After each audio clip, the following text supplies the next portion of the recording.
And there are different versions you can get, like Minecraft Java and Bedrock. We're going to show you how to get both. To start, we need to go to the bottom of our computer screen.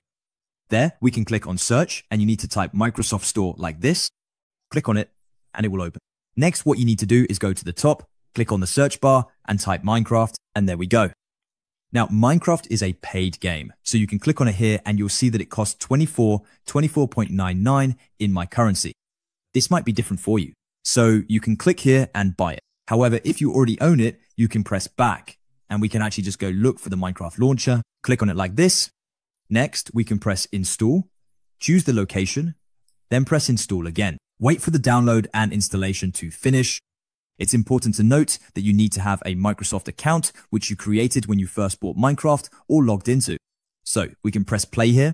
The launcher will open. It may perform an update. Please be patient. Now it's open, and what we can do is click on sign in with Microsoft. You will get a pop-up window. My correct account is shown here.